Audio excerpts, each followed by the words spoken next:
ma garanayo meel aan hadalkaaga bilaabo taasina waa garaaca wadnahayga oo doonaya inuu kula shaqeeyo murugadana iga qaadid dadka qaar ayaa ku fikira waxa ay bari qaban lahaayeen dadka qaar ayaa ku fikira sida ay hawl u dhammaystiri lahaayeen laakiinse aniga waxaan ku fikirayaa hadda waxa aad ku sugan tahay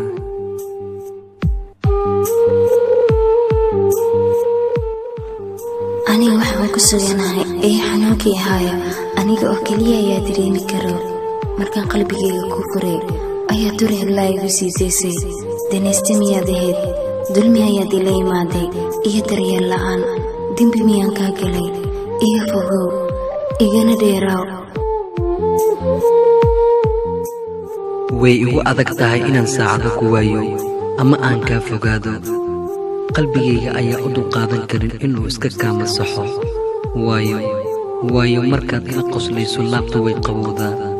markaad iga qarsoon tahayna waa ii khasaaro jacaylku waa dulqaad iyo naxariis waxaan jecelnahay inaan runta soo bandhigno iyadoo aanan qofna loo niyad jebin doonin mararka qaar waxaa tahay qofka dadka iiga dhow ee aan qalbiyada isdhaafsanno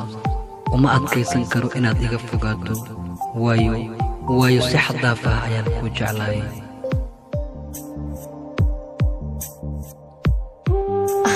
umanaha bari waqti aan kuu baahnaa sida biyihi oo kale oon kuu haraadsana adigana waad yaaraadkan weysay oo waad i dayacday qalbigay kuma xasuusan doono mar dambe